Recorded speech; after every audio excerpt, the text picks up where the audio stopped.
If an Android phone doesn't have a terminal, then how are you supposed to install openclaw on your Android? Because obviously we all know that openclaw works through the terminal.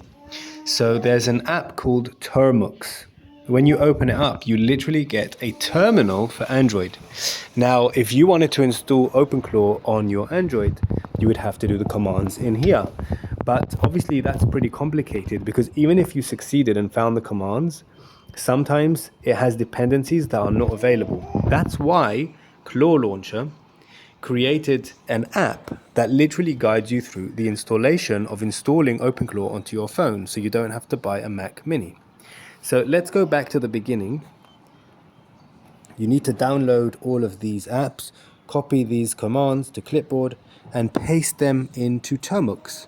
Once you've completed all of these steps, you just give all the permissions necessary to Termux and you set up Termux with this command. You just click copy and then you're done. Once you do this, you'll be able to go to the next step and start using openclaw for Android. Now, every time you click on start openclaw, it will literally open openclaw. And the amazing thing about this, why do I love this so much? It's because it's user friendly. It gives people like you and I the ability to install openclaw onto your Android phone in a user friendly way.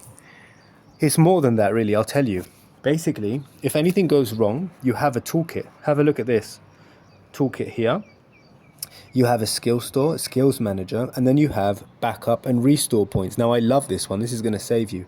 Every time you get you've achieved something inside of openclaw, you can literally create a restore point to that moment. So you can always roll back in case something breaks, because everyone knows, I mean, most people at this point know that openclaw is the most fragile piece of software I've literally touched in my life.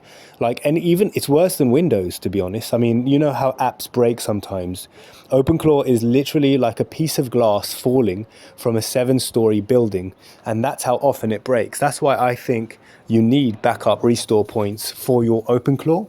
And so this makes it, even on an Android phone, a very simple process. You just click create restore point, say before a big update, and then you do backup now, and then it starts doing all the prompting for you within the terminal on your Android phone.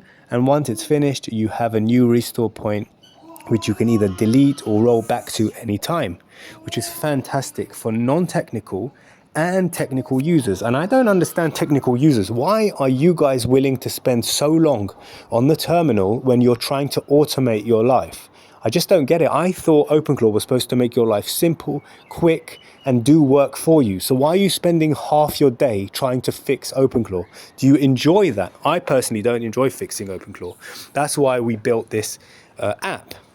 It basically gives you that option. Now let's click on go to openclaw, and you can see on your phone that it's working perfectly. And I can literally create songs on Suno, and I can do so many things using openclaw and automate everything while I'm sitting on the freaking bathroom, guys.